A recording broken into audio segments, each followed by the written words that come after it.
Well, because we can hear each other better, innit? Yeah. But we know next time. Anyway, we are ready when you guys are ready. I'll start the timer when you guys start kicking. Yeah, we'll ease into the intro because Corey's got a great personality, so we can do a great, you know. You know what I'm saying? I'm in a good mood, man. I'm in a decent mood still. I'm not gonna lie. That's daddy. Yeah, it's been last couple of weeks. Them has been. I just wanted to fight niggas, headbutt niggas, punch man in the throat and that. Are we recording now? Yeah. Black Air Force activity. Yeah, bro.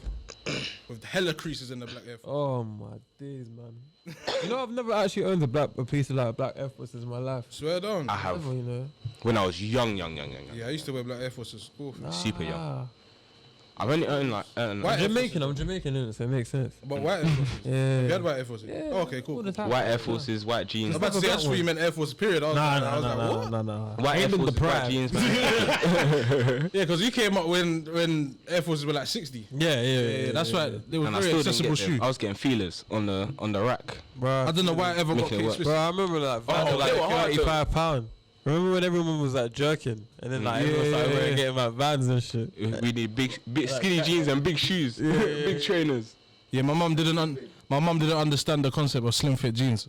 They're just the wide boot cut things with the slimmest of shoes. Like when I rocked up to meet my dad in like skinny jeans, yeah, he was distraught, bro. Batty man fi dead. He said, "What the fuck?" I edit that out.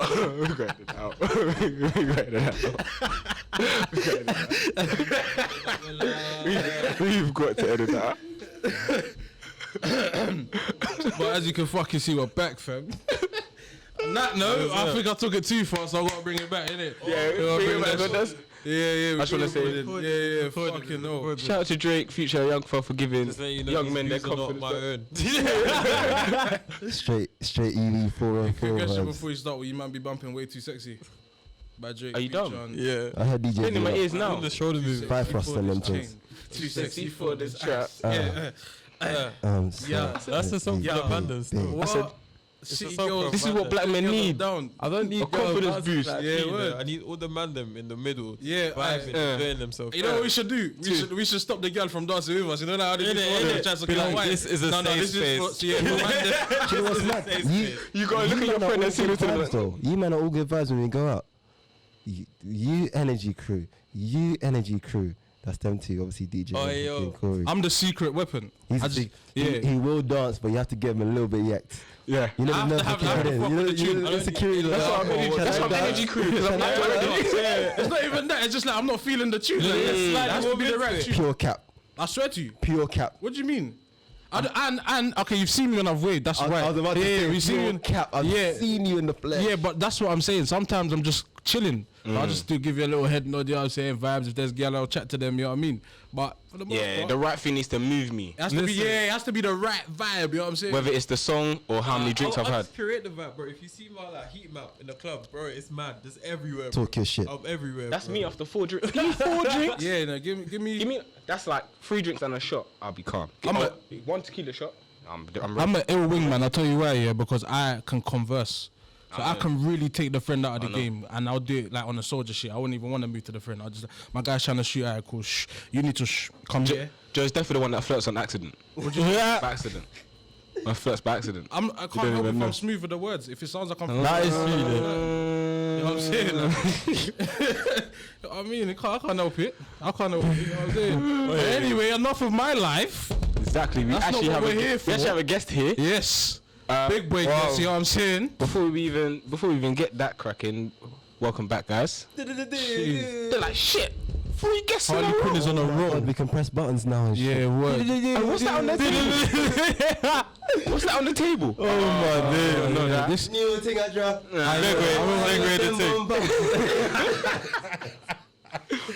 Yo, but yeah, man, like DJ said, we're back for another episode. back. You know what I'm saying? It's Urban Era 4 you know the vibes. And we have a special guest with us. Introduce the guest, DJ. The illustrious. The innovative. Oh yeah, Yeah. I know I said it now. Accent. Innovative.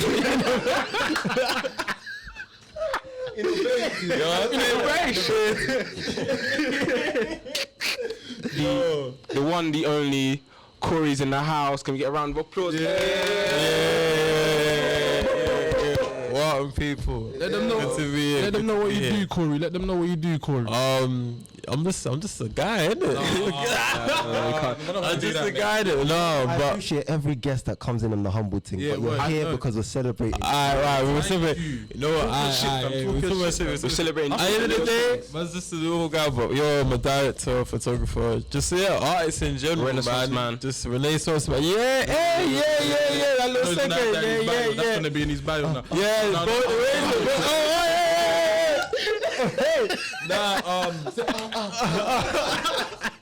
bona fide Renaissance man, innit? No, my eyes are big, bro. Oh man, this Christmas is like. Not my nigga, man. Not my nigga, man. Them nigga senses there, innit? But bona fide Renaissance man. Just general creator. So but love for having me on the show, man. It's been a long time coming. Still, You took the words from my mouth. it's been a long time coming. We are here now. We are here. Yeah, man. So yeah, Spin man. the coop, innit? You know what I'm saying? Obviously, you got Average Joe back. Oh yeah, shit, I'm back. Yeah, Well, long hiatus. I appreciate it. Thank Get you. me? You have to bring the man them out the muddy sometime. I was definitely in the mud. I was listening to Back in Blood in the back. I was definitely in the mud. Man said the son of Corner's manager for free, bro. But you, If you don't like it, come get it back in blood. word. It was us man bullying them. It was never them bullying us. You tell him, John. You tell him. We got CK behind the camera. Yeah. His hair's growing. All of that. You know what I'm saying? He's getting into his Growing and glowing. He's getting to his Super Saiyan 4 bag. Thanks, guys. He's got Snickers Joe. He's ready to go. Got the Oasis, the Snickers Dew, the headphones. You see that rustling, innit? You just know what's going on in the He's background. getting a bit Then you feisty know with that it's Snickers. me. There's only certain places you can move because the headphones are wide, you know. Yeah, I'm on well, a leash, guys. I'm on a leash. man said I'm on a leash, fam. Literally. Lord. But yeah, man, how you doing though, Korrie? I'm blessed, you know. I'm good. I'm enjoying life right now, you know. Just turned 24. Okay. So Bow. I'm coming to the year strong, you know. Yeah, cool. Yeah, just taking it easy, just like, you know, like obviously this whole lockdown shenanigans and whatever, but yo, like man, Gotta just stop nothing. taking one day at a time, you know. I hear Yeah, that. for the most part, and just chilling. So Just you got good to to be do, here and chat. So yeah, man, how's everyone else? Hey, Drake's album come out. Came CLB. Restored a new sense of confidence in young black men. Yeah, word. That's what I like to see. I haven't called myself sexy in years. Mm-hmm. Yeah, but We'll get into that someday. Yeah, someday. Yeah. But when I heard the album, I called myself sexy for sure. I heard you man's Yeah. uncle, Kanye, like he disappointed you man though. You think? Man said then they dropped or whatever it was. It's after Then that's what not that. Then I just came to this land. That's You boyed it, man. Called it Dende on purpose. You know the fucking name. Fuck Kanye, man. But yeah, man. But I was gonna segue into that. Like, how has it been like during the last? What? It's been 2 years.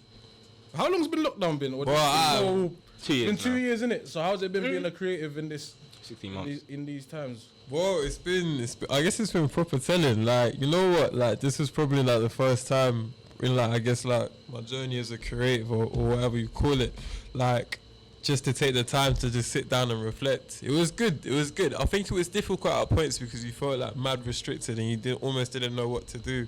But then I realized like there's bare different sides to me where it's just like, you know, there's a creative side, there's just me as like a person, me as someone who is like respected and loved by my family, and then me as a friend and stuff. So as much as that, because I'm always in, I feel like also living in London as well, and just the kind of scene that we're in, you always tend to focus on like what you do externally, you being a creative or being an artist or whatever you do, and you double down on that so much that sometimes you almost forget to do the other shit. So now that I'm there every day with like my mum and my like 2 little cousins that live with me, The person, not the person, Corey Powell, It's crazy. this is the thing. So spending time with my family, like also like spending time with a lot of my friends and stuff like that. I just kind of like took the time to like focus on those things and really question like what those things actually mean to me. So I enjoyed it. Like the first thing that I did was buy a Rubik's Cube. I'm not gonna lie. Aye. I bought a Rubik's Cube. I was like, you know what, yeah, because I wanted to do that Will Smith thing when it was like, just if I was ever in like a sales pitch meeting or whatever, like an elevator pitch in it, and I was just like, you know what, let me just do something fun and just bang out Rubik's Cube. Like that's what I wanted to do in it. So I did that, learned how to do it in like 2 weeks, and it's bro, you don't learn how to do Rubik's Cube just from the top of your head. You actually have to know the algorithm or whatever it is. I'm telling you, whole time my nigga leave, man. Do that in about 5 minutes. Bro, this is what I'm saying. And then you just bang it out and that, and then I bought a PS4 because I didn't have a PS4 then, and I was like, you know what? Yeah, and I just started playing bare games, just bare like single player games, games, because I'm in it for the story, innit? So I was banging out like Last of Us 2, which basically changed my whole entire life. Oh shit. Yeah, Ghost of Tsushima. How? Bro, that game is like, I swear to God, I've never been like moved immersed and moved like by like a body of work. Like I'm telling you, like some things just have to be made into video games. There's no other way. Man has to play. Bro, there's no other way you can tell the story. Bro, no other way you could tell that story. And I swear to God, like just playing that, like I was on a journey. Like I could, like the last, I can't spoil it, but like the ending, yeah, when you're on this last mission, yeah, I just like, I can't even describe the feeling of like how I felt, because I literally felt like I was that character. No other ones. I've grown so much with this Donnie. Immersion. Yeah, this is what I'm saying. 100+ hours of my life, bro. And for me, yeah, I can't eat, because I was like with my girl when I was playing this, and like she's watching me like just react to this level. She was like, yeah, I get it. I know what you mean. I know what you mean, innit? Contact the babes that game, man. And the babes in general, bro. The babes in general. Another one. Contact the Queen KB. So you see, like with like games nowadays, they're big on the story of games. Yeah. So do you appreciate like differently because you're a director yourself? You know what? I feel like for me, yeah, I'm like one of them directors where I love film and I watch it, but like a lot of my references I pull from other different formats. So like I started off like watching, like basically reading comics for the most part, and music videos. I was like a music video kid. So like, you know, back in the day when like just like TV shows just always used to like just loop the same shit. So like MTV and like I was the same. Yeah. There's like specifically like a music video that always. Sorry guys. Oh, technical difficulties and that. Small change. See, TK and the director vibe. Be there. That's so Korrie, what Ja Rule video like changed your life? Oh, New York, man. Come on, what the fuck? New York. That one, bro. Big Pimpin', Jay-Z. On the yacht with the white, everyone's in the all white. Oh yeah. Nah, that I wanna live this life. Oh, bro, that I'm trying to think what else changed my life. You know, fuck loving. Elliot, blood. Bro, listen. And I understood that this is different. Yo, I can say it. Is that boom? In the big with the big fuck suit. Bro, like literally, like like me and my sister used to do the thing where we would like flick on the light and like wear baggy clothing and be like, this in the mirror, like. Me personally, I used to say Nicki's the GOAT, but Missy the GOAT, bro. Give her flowers. He is the GOAT of this generation, but there's so many other GOATs. You don't get Nicki without Missy. Let's put it like that. Lil Kim, all these. But people forget that Missy was like rap but R&B too. She was doing the writing. Also, you got a clock that what she was doing as well, especially as like a black woman, like a dark skinned woman. Shout out to my black queens, you know what I mean? And a big woman as well. Yeah. She wasn't like the typical. She wasn't that, man. So you gotta give her credit, man, because she was just navigating that, and plus she was like the only one doing that at the time, bro. And she was dancing as well. Yeah. But them music videos, like, you know what? Oh, there was one that used to fucking terrify me. You know the Busta Rhymes one? Give me some more with like the fucking like animal. The fucking like demon, yo. That was sick. He's another one with the cold video. Yeah. But even like the early Channel View videos, man. Like literally, remember that one? Oh, do you remember that one? It was like adrenaline, and they were like running through like the streets or something like that. There was that one. What else? There was like the old school Road Deep one where they were all in black when I'm here, and then they was twitching. Oh yeah. No, I know what you're talking about. I know what you're talking about now. That fully changed my mind. Even like the early Kanye West ones, even like actually more so the later ones, like Can't Tell Me Nothing's a sick music video. Rest in peace, DMX. Yeah, rest in peace, DMX. Yeah. Rough Rider. Those videos. Bro, I could bench press my whole family, bro. Even Let the Dogs Out. Do you not remember that music video? Bare Dogs.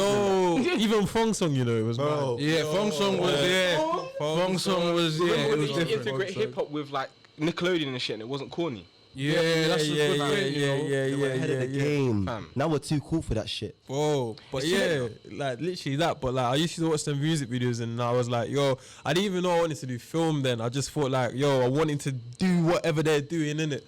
And then basically getting into like films, like I just was watching like a lot of Cartoon Networks, so like Foster's Home for Imaginary Friends, like Ed, Edd and Eddy, Rocket Power, Fairy Odd Parents. What else? There was like Jetix. Remember Jetix? Yeah. Tsunami Kid. Galactic Football. Galactic Football. Bro. Oh my no, Galactic Football. Different. Man, I'm doing upside down. Overhead kick, free kicks. Oh, you know that one when they kick the ball at the same time? Yeah.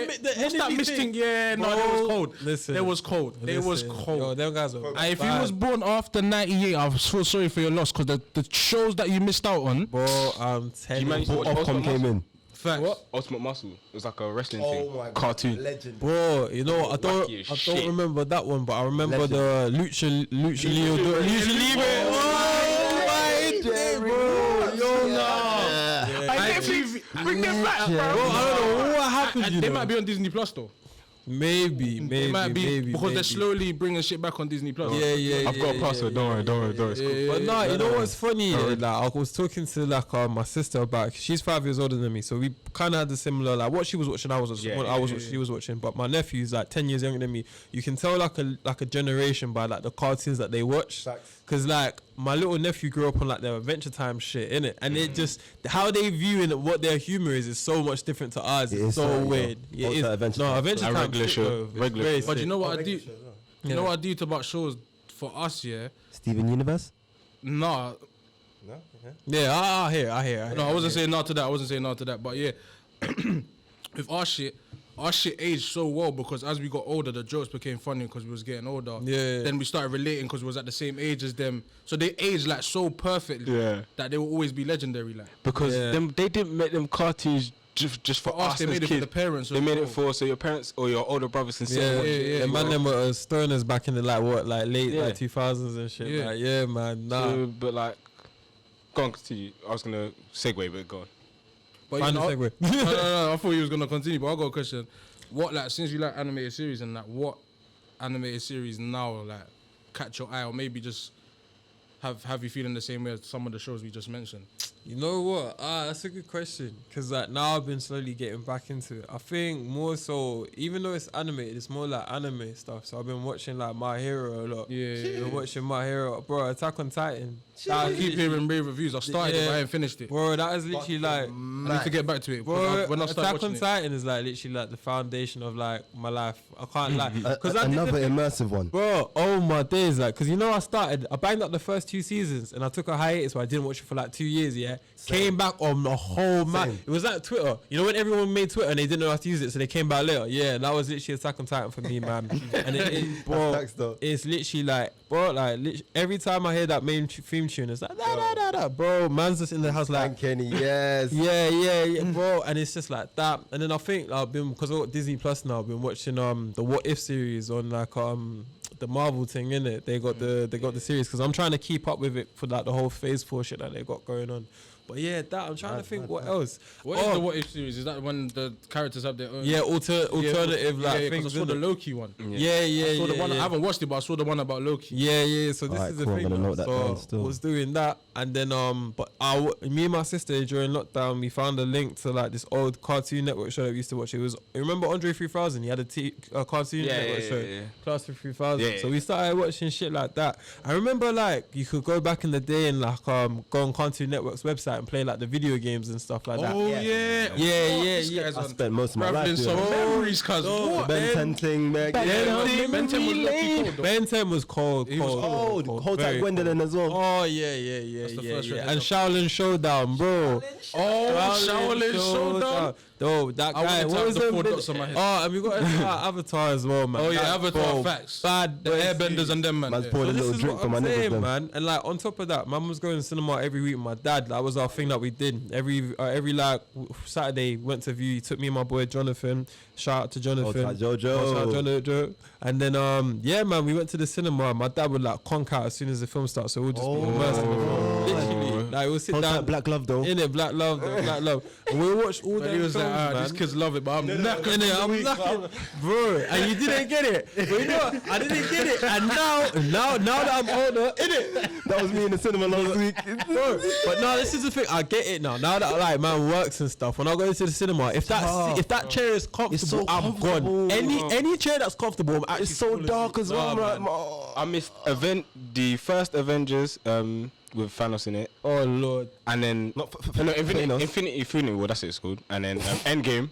See, I'm not really a Marvel guy, bro. I'm DC more than. Is it? And then I conked out in both of them, bro. Bro, I'm telling you. I wake up, yeah. I'm like, rah, it's the credits. Yeah, I was embarrassed every time I woke up. I said, I was like, it's the credits. I conked out, didn't I? But you know what, yeah. But I can't describe it. Them sleeps where you fall asleep unexpected. so sweet. Like, the sweetest. That and then getting beat by your mum and then being told to go to bed. Them to crying yourself to sleep. You know it's going to be them sweet when the sleeps. headache is pounding. Oh lord. I did that for what's Lord. that Klansman film with Denzel Washington? Oh, the Black Klansman. Yeah, I watched that. I fell asleep to that. Oh, Bro, We was just there, like it was at 11. it's underrated, man. It's That's so a bad boy underrated. film, though. It's a bad boy film. What? But I'm telling you, That man. film is hard. Like, Falling asleep in the cinema bangs. But yeah, man, bringing it back, like went to the cinema and I think as I got older, I met my boy, one of my good friends, best friend Shola, who was on the podcast recently. Shout out to Shola. Yeah. Family So, things. fam, way how he told his stories. I got Korrie into comics and stuff like that.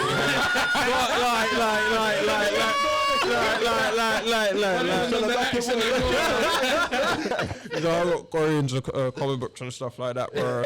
And I was like, yeah, I was always into superheroes and stuff, but Shola just had a massive collection, so we always used to go to Forbidden Planet, and then I just started reading bare different types of material, and then just like my mind just basically blew up in it. So I was just like cool, and I just basically started making my own videos at like home and stuff, and like creating scenes in my head.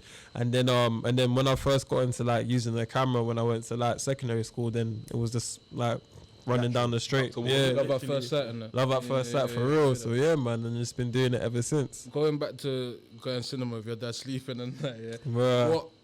What films at the time? How old was you? First? I was must have them years were probably anything from like I'd say about 7 to about 11. I think the last film that I went to the cinema with my dad because it was my birthday is The Incredible Hulk when they first started When they brought it back? yeah, when they brought it back and they first when they were like starting the MCU type thing. Oh, innit? okay. Yeah. That was my birthday, and he all took me and my boys in it. And then that was like the birthday where it's like, you know, when like the first like kind of mature thing you can do as a kid is go to the cinema by yourself. yeah. That was that. Yeah, That's yeah, that yeah. PG-13. Yeah, PG-13 stage, isn't it? Yeah. Did you catch yourself having the same feeling you had with music videos or the movies you watched?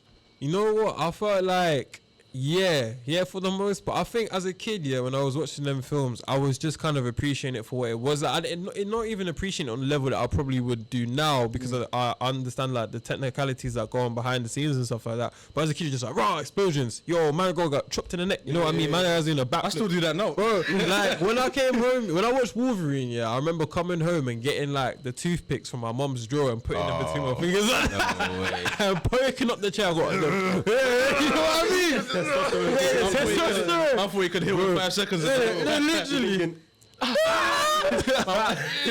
The hardest to make this cut heel, bro. Like, bro, I remember doing shit like that, man. But like, yeah, I think what with music videos, there was something that always stuck in my head more because I always referenced them more and stuff like that. Like the Linkin Park music videos used to be sick. So like, I remember always used to like quote them. Yeah. Them things. I think. Energy as well. Yeah, I remember scenes I remember like more about music videos or scenes that happen or like iconic things that happen in music videos more than I think film itself. And it's funny because I like music videos, but I'd rather make films than do more music videos. You know what I mean? hear you. Yeah. Maybe is it one of them things, you know, that stuff like some people appreciate stuff that they wouldn't necessarily do, so they appreciate when other people do it at a high level. Yeah. Like that. It's like white people rock climbing. Like I appreciate you climbing up that rock and whatever, but I ain't doing that shit. Hey, that's funny. That's a good point because I ain't climbing the rock to bust my. Yeah, I'll do the bouldering thing if I fall I'm on a map, but like the actual climbing up, A Mount Kilimanjaro and all actual that. fanny Yeah. pack and them Yeah. Nah, man, that's the thing. So yeah, that's how I describe it, innit? What was I gonna say? So yeah, man. No, fuck, I forgot my question. Is like making film just easier for you to like tell the story you want to tell as well, rather than like a music video. Yeah, I feel like with film, I think for me, like with film, for the main thing, it's like the way how I see filmmaking is almost like it's like a journal process for me. So like each film that I make, or whatever kind of content that's like personal to me, is like it's a direct kind of journal point in my life. So when I did my film Rage, that was about like masculinity and like kind of just like the idea of what it means to be vulnerable and the process that men kind of suffer and like trying to like understand their emotions and trying to make sense of it all, especially when they haven't been given the tools or having like any like basis of learning how to like articulate themselves on how they feel and stuff. And that's what I was going through, like 2021 or whatever. So I made that film almost as a way to like understand what I wanted to say. Yeah. So yeah, and I think sometimes like for me, like I like to just, I don't really like to like the same as like empty barrel make the most noise. Yeah. So I just like to like, if I'm gonna speak, I'm gonna do it properly. And I felt like if I wanted to speak on something, I'm gonna make it like that instead of just yapping about it. Yeah, you know what I mean? Said empty barrel.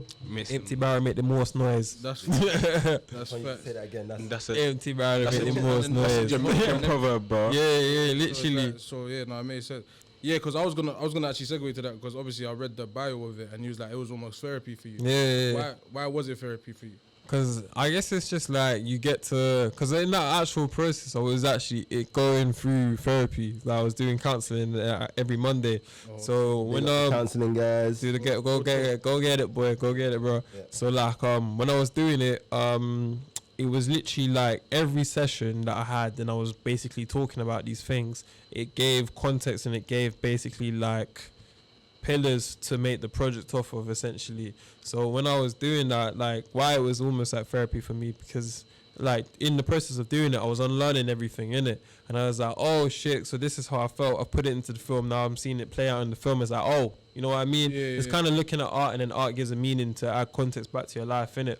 And like with therapy, like yeah, innit? Yeah, when I was doing therapy and I realized, I wrote a note down and I was like, but that's a deep one. No, innit? But it was a mirror of myself, my Innit? artwork. Yeah, you know what I mean? Like, You're like a little different after the bro, process. this We is what tend I'm to saying. gravitate to stuff like that though. Yeah, We do it subconsciously. naturally, that's what Yeah, we I'm do it saying. subconsciously. Yeah. Subconscious to find the brain. Yeah, literally. It's crazy like that. Bro, create it, and it goes back full circle, and it wasn't like a clock that like the whole therapy is.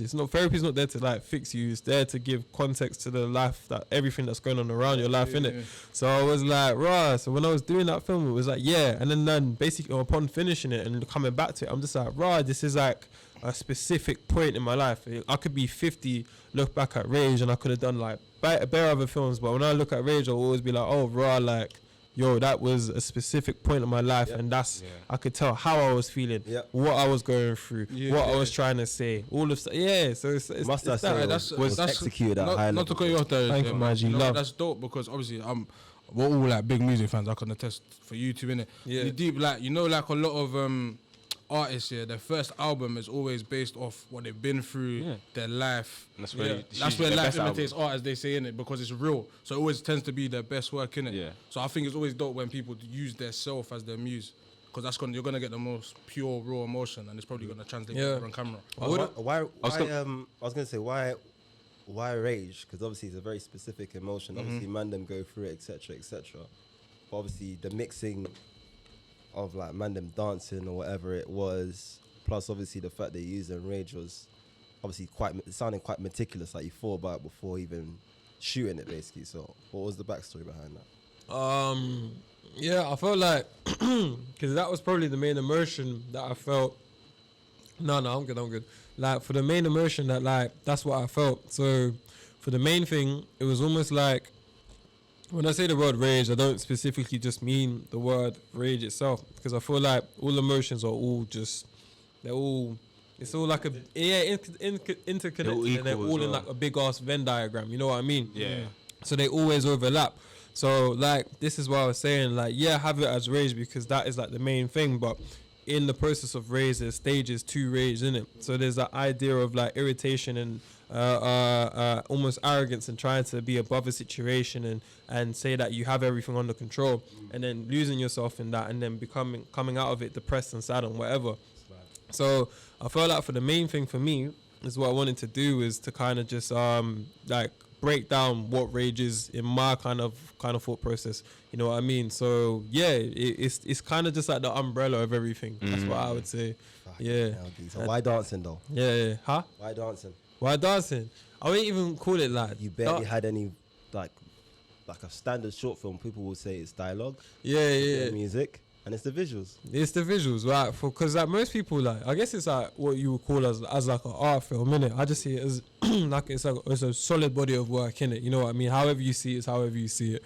But I think for the reason why I said this on to my friend the other day, actually way back when actually, but it was she asked me the same thing, and I said it's like because there's no dialogue in that film because you're talking about a situation where like a lot of like young black men face where they have all these emotions that they've been given and they haven't been like they've been given but they're not allowed to express, so they boil it up and they don't know how to articulate or communicate it. So even if you had someone who was like dealing with all of this shit and you ask them how are you, what's going on, they probably wouldn't even be able to like formulate a proper sentence because they don't even they don't even it's hard to communicate rage as well. It's like that's your own. The only time you'll see rage is not someone telling you I'm raging. They're not really raging. It's just to tell you that. It's usually expressed in the action. It's violence more flip out. It's the action based thing. Because if you talk to like most of the man on road or whatever, and you're telling them like what's going on, they can't even articulate it. Maybe some better than others. Yeah. A man will just stick to it's a mad thing, but I'll pattern it. It is what it is. Very, very vague and concealing, verbs and shit. Bro, this is what I'm saying. And if you look behind, it's calm or we move still or whatever. Like it would be like you couldn't even describe how they were feeling. Complex emotion. You know what I mean? So that's why I used it as a tool to think. And like when I was working with Tyrone, the performer, shout out to Tyrone. Oh, Tyrone, he did a mad thing. He did a and mad he's thing. built 30. Bro, that What guy. The hell? Yo, that guy. This don't he do not dancing and Listen. That's, them man, they're not the ones to fuck with because they got crazy stamina. Listen, You're that big and can dance like that. Got flexibility. Flexibility. Yo, that's on the dodge. No, sir. Yo. It's in theory, obviously. I'm sure he's a nice guy. No, he's a lovely guy. He plays the saxophone, but he will fuck you up. He's taking the piss. He plays the saxophone as well. I might want to meet the nigga. He's gonna put you in that saxophone. Watch. Bro, he will fuck Play with you him up, if you man. want to, bro. Shout out to Tyrone. You know, it's them nice guys as well, man. It's like the happiest guys are the most dangerous guys. Because boy, I tell Smiley you, face, you don't know what it took. yo, listen, yeah. But see, but when I was directing him, I was the kind of directions that I gave him was like, okay, listen, so you got these 2 points, A and B, and you need to hit A and B. But how you get to A and B is completely up to you. So channel your own emotion, channel what you feel's right, and then we would basically capture that in the best way possible. So when we were working, fun fact, most of that set was like loads of black boys working on that set. Shout out, loads of black boys, loads of black men. And especially in like the key positions as well. So everyone, literally, bro. Okay. Everyone and stuff like that. But like where the film was influenced most in those roles, there was black men in those roles, innit? And I wanted to make sure of that. So everyone added their own experiences to it. You know what I mean? Whether it be from music, whether it be from direction, whether it be from filming, cinematography to just like sound design on set and whatever.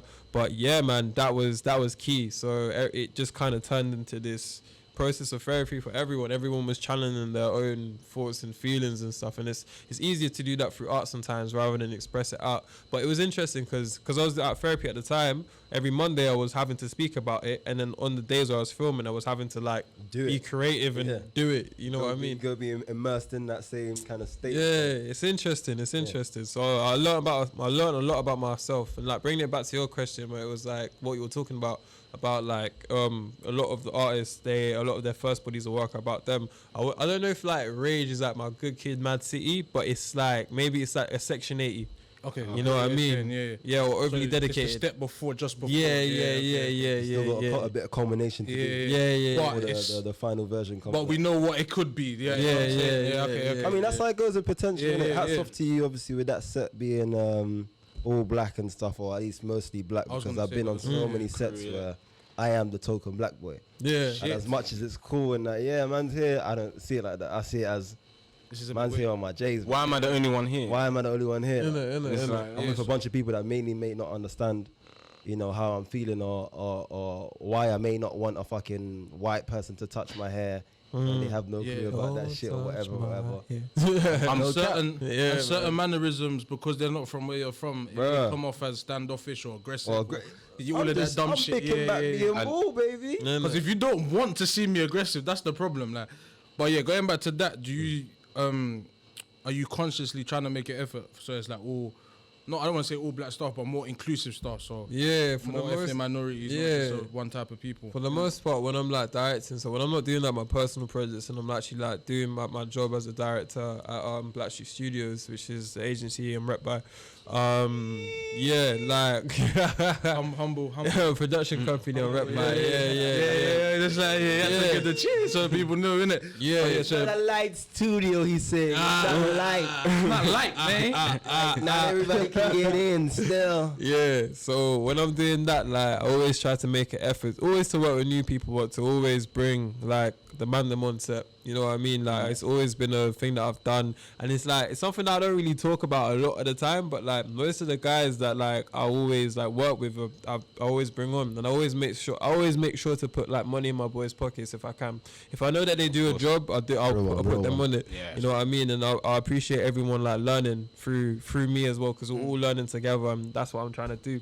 So yeah, I always make an effort, and I always just try to just do things differently, because like more diversity is different perspective, innit? You know what I mean? Like working in a production company that's within an agency, like a creative agency or advertising agency as you would call it. There's a lot of like white creatives, and they're making these creative content for people that are not them. So it's mad. So for me, like I'm never one. I don't feel like.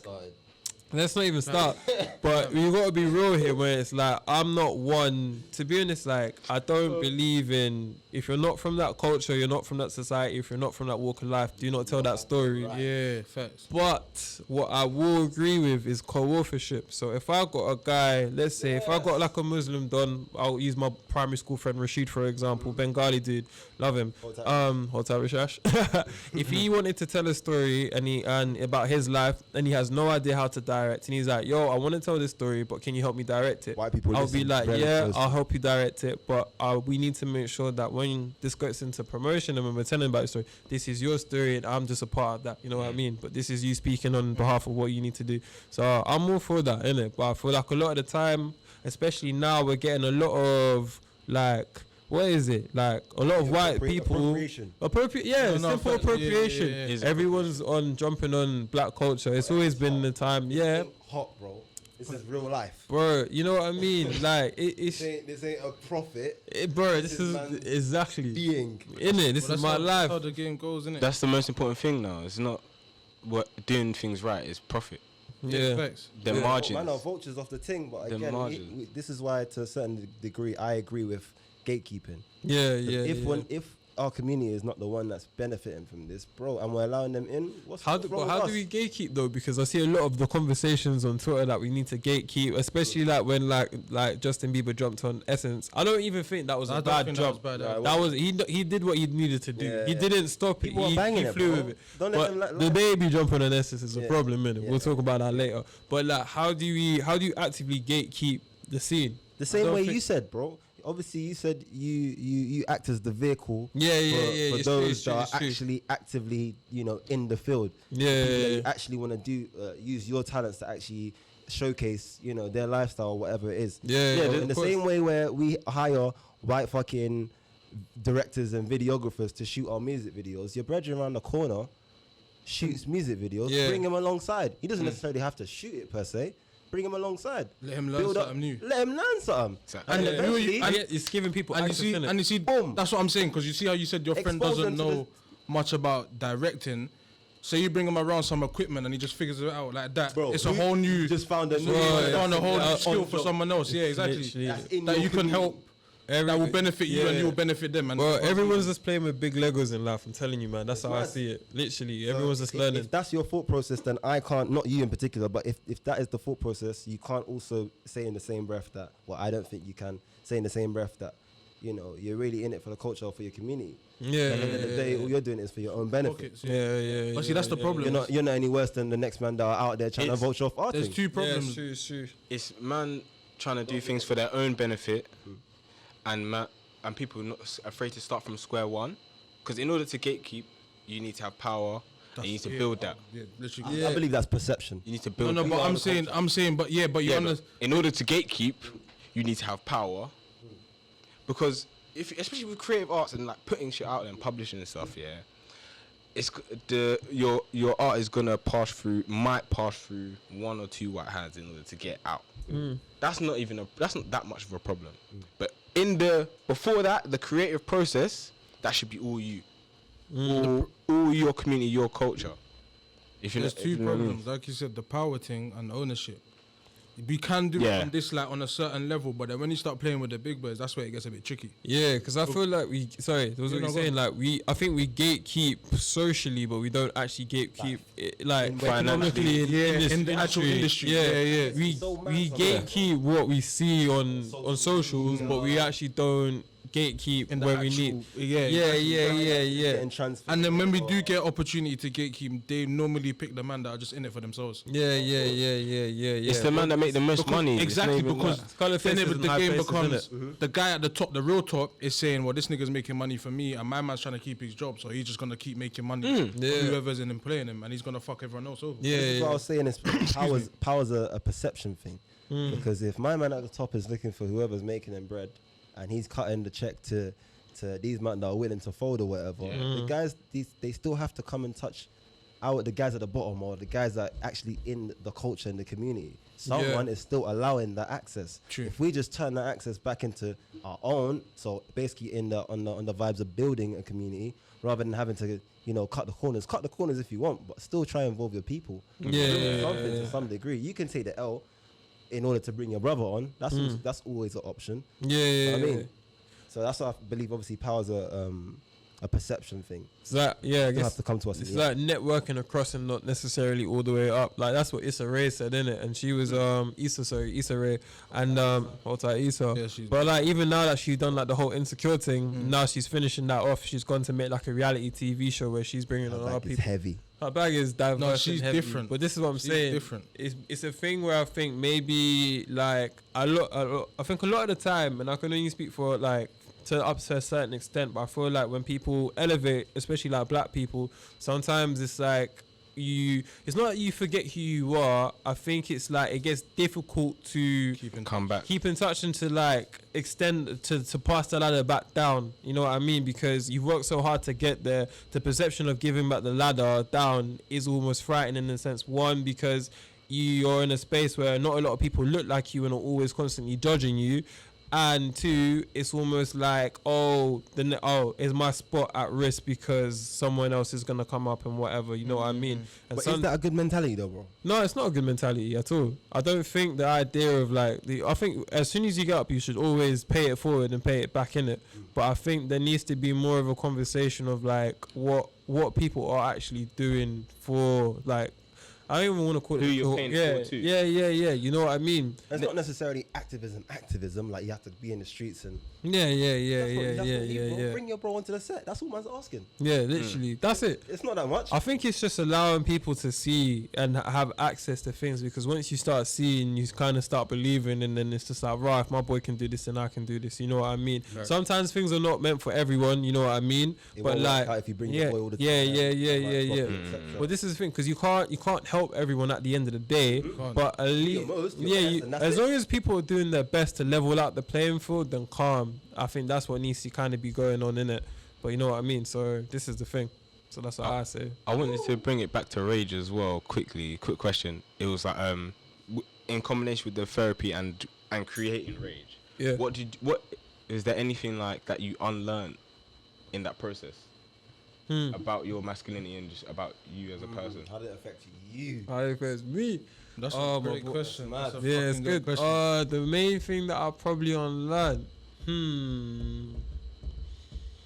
I think the main thing that I probably unlearned for me is probably the idea of perception of like how you let people perceive you. I think because there's this idea as like guys that we always have to uphold ourselves to this highest degree, and I think to a certain degree, yeah, because always carry yourself highly, but sometimes if it's like never fake the funk. If you're not feeling good, just say it. You know what I mean?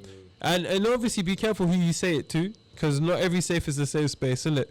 But like, yeah. But like, so, and it's not even like you have to tell everyone, but you got to tell yourself. Yeah. You got to tell.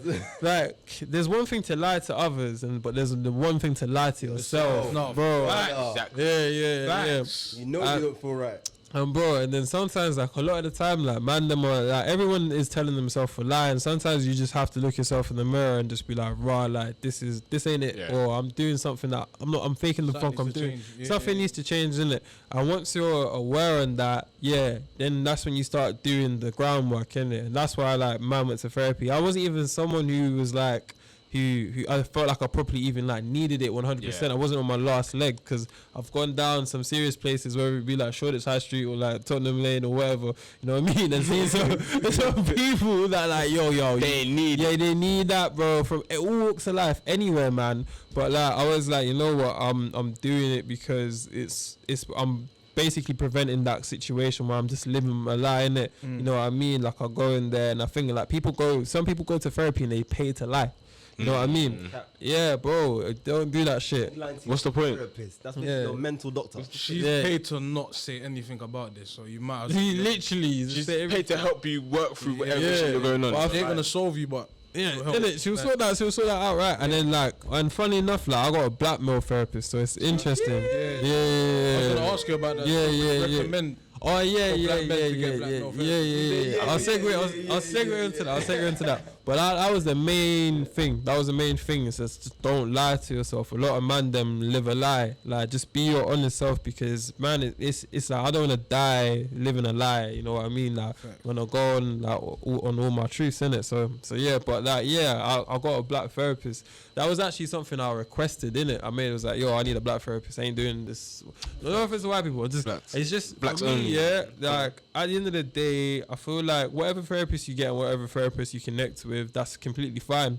But for me, my journey, I went to a school just around the corner from here, which is a school called St. Aidan's, and that was a predominantly like middle class white school. Even though I'm a working class black boy, it's like Dave Chappelle thing, where it's like literally I grew up just poor enough to grew up poor around white people. You know what I mean?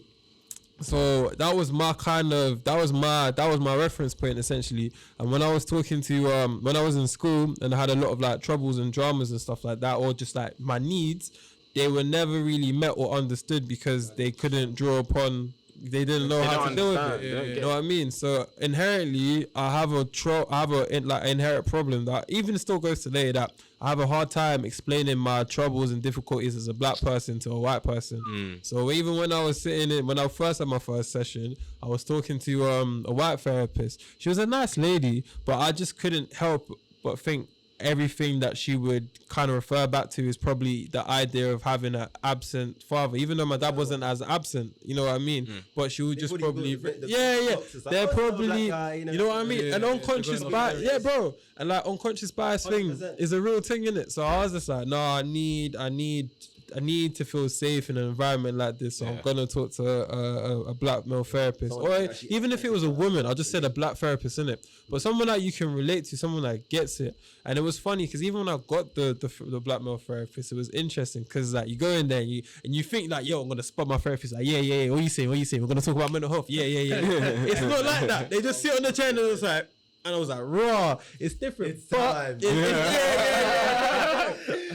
But fam, it's interesting one, isn't it? But like even through that, like the conversations that I've had and stuff, it's helped me to feel much more reassuring myself and at least to feel comfortable talking to someone like that. So yeah, but I would recommend it to get someone that looks like you, you know. Definitely. Get someone where you can like relate to. Even though the thing is like my therapist is like, yo, what up, nigga? It's never that. It's not gonna be like you're talking to a man on road.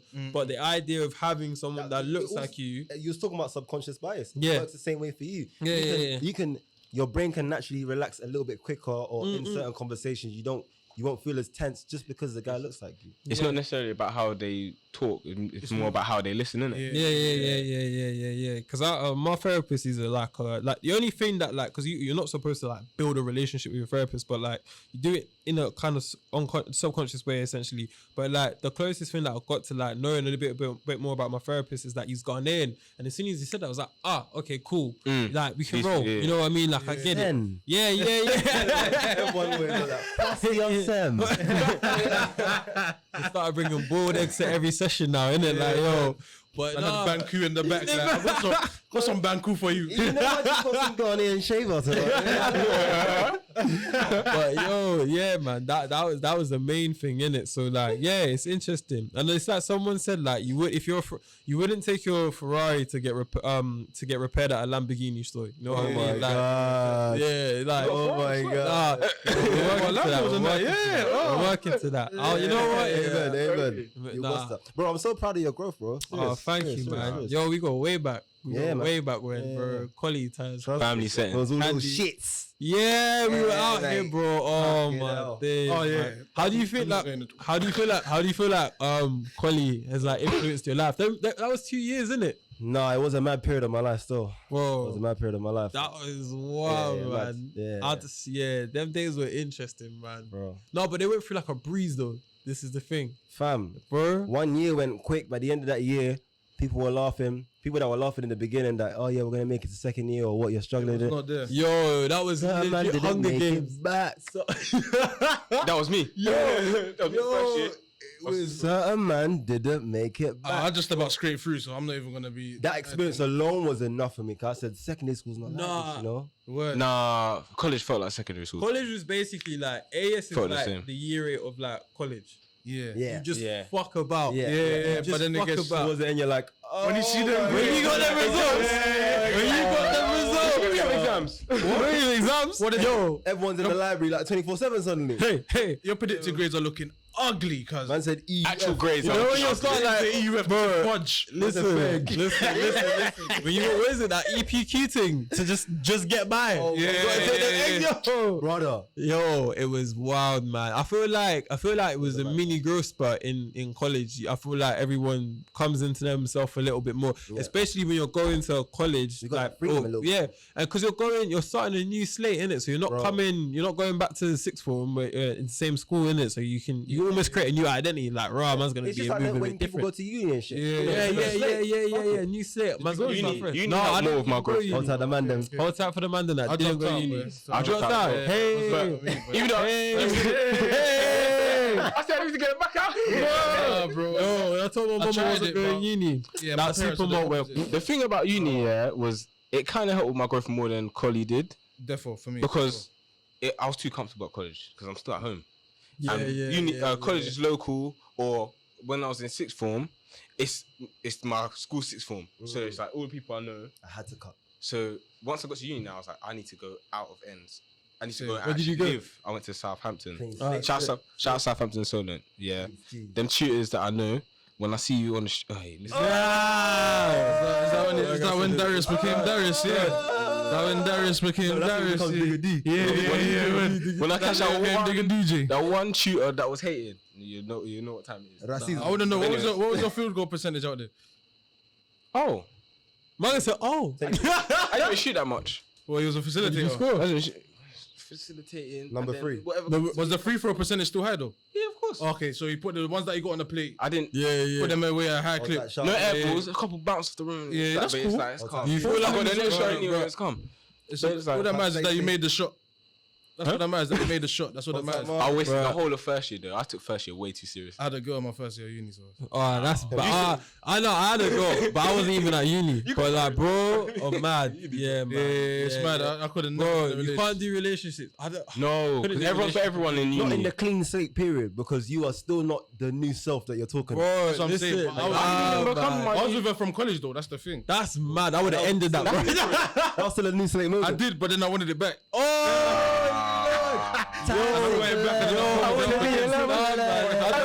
If you and your girl are not going to the same uni, just end it, man. I know. If you're not close, Sorry. bro, I was in, bro, I was in a relationship my ex-girl was going to uni, man. The things that she was telling me, yeah, you know this, fam. She was telling me, she was like, oh yeah, I went to the club and this, or who pulled up, J-Hus came to the thing, the venue and whatever. And then I was trying to get in the car and the man got in the car with me. And I'm on the phone like, yo! You know that bashing me? You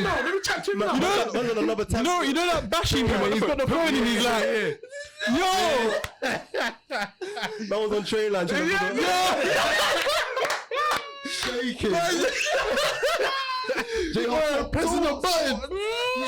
Roll with the hustler, yeah. What? Man's like, Ben, boys, how do I build up a line? How do I build up a line? Yo. Hey, but it built for a better character, innit? Yeah, nah. How to buy guns in the UK? How to buy guns in the UK? Bro, yo, I got one last film related question. How do you feel about black representation in film? In general, just a broad. Whoosh. I don't want to get too specific. I've got one last question as well, if I can squeeze it in. How are we doing for time? We've got like 10 minutes. Alright, that's fine. Alright, we got to get spicy. Yeah. So how do you feel about like black representation in film? Do you think it's getting better? I think it's getting better. And do you think, are you consciously trying to make an effort to improve it yourself with what you're doing? We heard it, man. We heard it. Yeah. I feel like, you know what I mean? I'll still, at the end of the day, like, it's not like every film's gonna like feature like just the lack of flipping. What is that guy? What's that guy's name? Tyler Perry. Yeah. It's not gonna be like that all the time. I might have like different people, or whatever. But like, shout him though. Yeah, he did. Yeah. Say what you want about his movies. But the studio's brazy. Studio's brazy. Nah, that's sick. That's what he built is brazy. Yeah. I'll applaud him for that. Man plays on pirate DVD of Tyler Perry. I know this for a fact. That's true. From the DVD man, you're buying a Tyler Perry Prey. That's gone, bro. I'm telling you. The movies might not be for you, but you gotta respect the hustle. Yeah, you have to respect the drive. But no, I think it's good, man. I think it's just just being authentic as possible and doing it, man. I'm not gonna be that guy and say every black film is an amazing film, because there's some shit ones. It happens all over. Black mediocrity though, because we're still gonna celebrate. We're still gonna celebrate black mediocrity, because we always have to be special and highly favored and all this shit, man. Let's just live, okay? But let's just live. Let's applaud the effort and tell people where they could have done. Yeah. Because we're too harsh on ourselves. Anyway, I think I'm here for like black black progression in film all the time, but I just love seeing it over there in the UK. Like when you see like Daniel Clue and everyone else just like popping up and just doing their thing. Yes, local. Us, as in can still be us. Yeah, it will be, bro. What are you talking about? We have to, bro, innit? As in inspiration for the next bro, this is what I'm saying. It's mad. And man have our accent on using our lingo. Yeah. That's crazy. I'm on TV, not even Daniel. I'm on TV. Daniel and Damson. Why I like them as well, because it's like they force it even more when they're in that position. They love it. No, it's me. They're proud. Yeah. You see me doing the American accent, but no, this is me. But this is me though. I could just do that. I could just do that. I turn the switch off. But I always look at like black representation, like the progression of it. It just feel like my nephew, innit? Like I took him to see Spider-Man Into the Universe, blew his mind. That's like a black lead, like not similar age as him, but like your character you can identify with. Took him to flipping, what was that, Tenet film? You got your black James Bond doing time inversion and all that shit. Like he's seeing this shit and this is just normal for him. Like back in the day we didn't have that. You know what I mean? Like it's mad. Like I'll tell him though, he didn't spot me, but man. I remember that time. You'll get that back. Don't worry, you'll get that back. You need to get that back in blood, bro. Real talk. That was innit. Anyway, what I'm saying is obviously what's like your most recent struggle in the actual film industry itself? Recent struggle? Whether that's actually something you're dealing with right now or like something you dealt with recently. It's a mad thing out here. It is. I think the thing is just like get this. I think for me, I would say I'll relay everything back to myself. It's the idea of like consistency and the idea of having to constantly be working, giving myself the time to like create when I'm ready to create and stuff like that. And, like not feeling like I have to like always like overcompensate myself and like validate myself through like putting out work every other day. I think it's kind of just like going with my flow. Like my mum says, like everyone pop balls at a different time, innit? Shout out to my mum. But Mama Power, man, there's a nice little quote there, innit? But this is the thing, and I think and I think I'm getting to that stage where I'm just trying to like build like more of like a team that everyone like-minded people that think the same way and like all kind of go into the same role and kind of same lane and stuff like that. And I'm a big thinker in it, so I'm trying to get like a right crew around me to like make the content that I want to be making. But yeah, on your ones, bro. It's cool, man. But like every like problem can be overcome in it. You know what I mean? So yeah. So that's it. It's true, man. It's true. So that's what I'd say. But yeah, shout out to CLB. But yeah, man, love for coming through, Korrie, man. This was love. King KB in that. Just came in with the natural vibes. Remember, we were setting up and that. It was just straight vibes. Come on, man. That was a fucking other great episode of Urban Era 4. Always. You know the vibes. Like, share, subscribe. We're on Spotify, Apple, SoundCloud. Bow. All of that shit, but Bow. yeah. Shit, Korrie, if you got any shameless plug, no. Oh yeah, run them down. Take the floor. So follow me on Insta, Korrie.p. On Twitter, Korrie Creates. What else? RageFilm.co. And what else? If you type on my name on the internet, like there's no one else called Korrie P, so you'll just find everything that you need. What else? I said he's got the Google algorithms on his side as well, man. He's got the Google algorithms and them shit there. He could have been man over there. Yeah, man. The offices in King's Cross now. Yeah. Make sure my thing's set up. Run up in there like Ice Cube with a baseball bat and it'd be like, yo. That's still like one of the most gangster shit I've ever seen. Yeah, that is gangster, man. Shout out to Ice Cube, man. No, he's another innovator in that space as well, fam. But So yeah, man, you know the vibes, man. Community vibes, man. Big up. Shout out Urban to Era Vera, 4. bro. It's another great We'll be back. episode. Love y'all. Yeah.